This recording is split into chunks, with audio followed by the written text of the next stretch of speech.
అవుతుంది.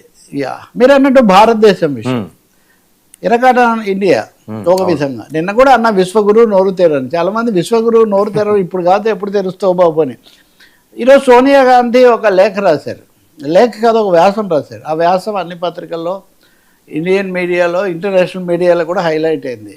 మోదీ అనే ఆయన మేము తటస్థంగా ఉన్నాము మేము అని చెప్తున్నాడు, కానీ నిజానికి ఒక పక్షాన ఉన్నట్టే కనిపిస్తుంది.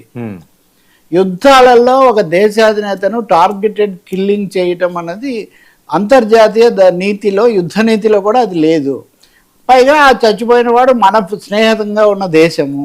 అటువంటిప్పుడు దాని మీద సంతాపం తెలపడానికి కూడా నరేంద్ర మోదీ గారు, భారతదేశము విదేశాంగ శాఖ సిద్ధం కాకపోవడం అంటే చాలా స్పష్టంగా మీరు ఒకవైపున ఉన్నారు. ఓకే, మీరు ఇజ్రాయెల్ ప్రధానమంత్రితో మాట్లాడుతున్నారు, అలాగే గల్ఫ్ దేశాల్లో జరుగుతున్న వాటితో, యూఏతోనో లేకపోతే దోహాతోనో ఇంకో వాళ్ళతో మాట్లాడి వాళ్ళతో మీరు అన్ని చేస్తున్నారు. మీరు శాంతి అంటారు, మరి ఇరాన్తో ఎందుకు మాట్లాడారు? ప్రధానంగా దాడికి గురవుతున్నది అధ్యక్షుడు, సుప్రీం లీడర్ను కోల్పోయింది, చాలా వినాశనం, 100 మంది చనిపోతుంది ఇరాన్లో అయితే. అలాగే మనకు సహాయం చేసి మన కోసం చార్బహార్ రేవు కూడా పెట్టింది ఇరాన్ అయితే.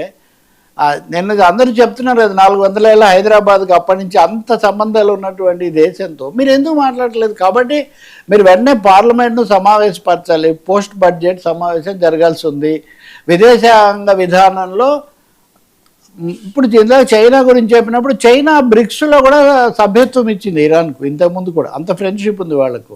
ఇప్పుడు బ్రిక్స్ కానీ ఇంకోటి కానీ వర్ధమాన దేశాలన్నీ ఇటువైపు ఉన్నాయి. మీరేమో మాట్లాడకుండా అమెరికా ఇజ్రాయెల్ కూటమిలో చేరిపోయారు. ఇది చాలా తప్పు అవుతుంది అని సోనియా గాంధీ లేఖ రాశారు. సరే, వామపక్షాలు ప్రతి చోట నిరసన ప్రదర్శనలు చేస్తున్నాయి.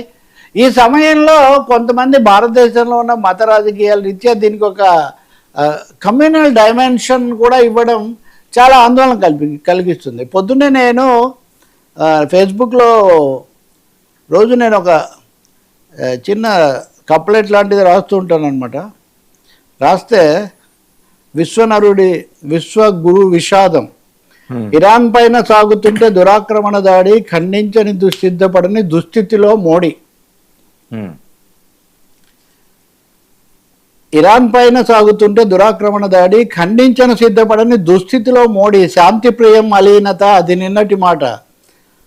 అజ్రరికా, ఇజ్రాయెల్ ప్లస్ అమెరికా, అజ్రరికా అమానుషం విశ్వనరుడి బాట. ఈ ప్రశ్న నేను ఇది ఎందుకు చూపిస్తున్నానంటే, ఈ కింద కామెంట్స్ పెట్టిన చాలా మంది మనమేదో అయినట్టు, ఆయన్ని చంపితే మీకేంటి, లేకపోతే ఇంకొకటి అయితే ఇంకొకటి ఏంటి, ఆయన ఒక దేశాధినేత అండి, ఆయన మతం వేరైనంత మాత్రాన అంటే తెలియకుండానే భారతదేశంలో కూడా దీని ఒక మత కోణం తీసుకొని జరిగితే ఇదే అవుతుందండి. దీని సెకండ్ డైమెన్షన్ మీకు నేను తర్వాత చెప్తా.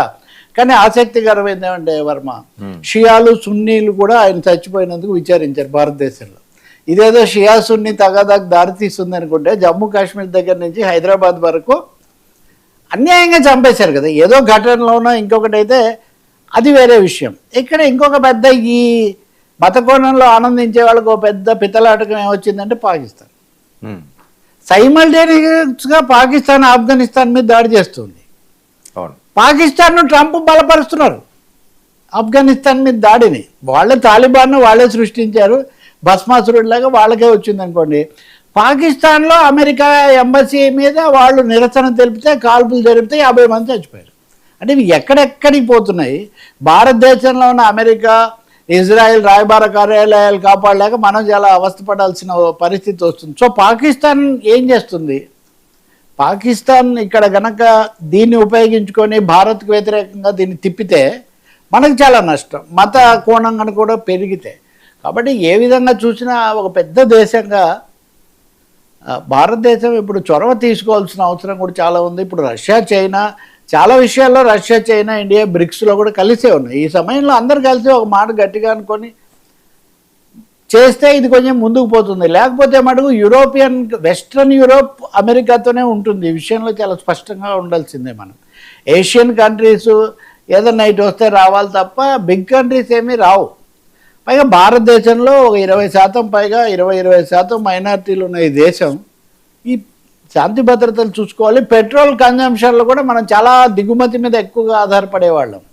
ఇప్పటికే పెట్రోల్ లీటర్ అది 100 రూపాయలు దాటిపోతుందని, కనీసం 20 రూపాయలు పెరుగుతుంది. గ్యాస్ సిలిండర్ 50 రూపాయలైనా పెరుగుతుంది. ఇలాంటి లెక్కలు వేస్తూ ఉన్నారు ఇప్పటికీ ప్రాథమికంగా. రెండో వైపున స్టాక్ మార్కెట్ డమాల్ అయిపోయి లక్షల కోట్లు ఆవిరైపోతున్నాయి. ఇది ఆర్థికమైన. మన బియ్యం కూడా చాలా ఈ రేవులు వీటన్నిటిలో దాదాపు 1,00,000 టన్నుల బియ్యం మనకు రావాల్సినవి అక్కడ దిగువ ఆగిపోయినాయి. సో మనకు భారతదేశానికి అనేక కోణాల్లో ఇది నష్టదాయకంగా ఉంది. అసలు అమెరికాతో చేసుకున్న వాణిజ్య ఒప్పందమే మనకు గుదిబండలాగా అయిపోతుంది. వాడికి 0 సుంకం, మనకు 15% సుంకం అని మనం ఏడుస్తుంటే ఇప్పుడు కొత్తగా ఈ యుద్ధంలో కూడా చిక్కుకుపోతున్నాం. పాకిస్తాన్, ఆఫ్ఘనిస్తాన్లో ఏం జరిగినా ఇండియా మీద వెంటనే రిఫ్లెక్షన్ పడుతుంది. We have to watch. Very very explosive, very dangerous, very alarming situation. ఈ సమయంలో ట్రంప్ను నమ్ముకొని ఉండడం, ఏదో సామెత చెప్తారే, కాశీకి పోతే ఏదో పిలిచి అంకన పెట్టుకొని వెళ్ళారు అన్నట్టుగా ట్రంప్ను నమ్ముకొని ఆయన ఏదో ఇది చేస్తారనుకోవటం చాలా పొరపాటు. ఎంత తొందరగా నేను అనుకుంటాను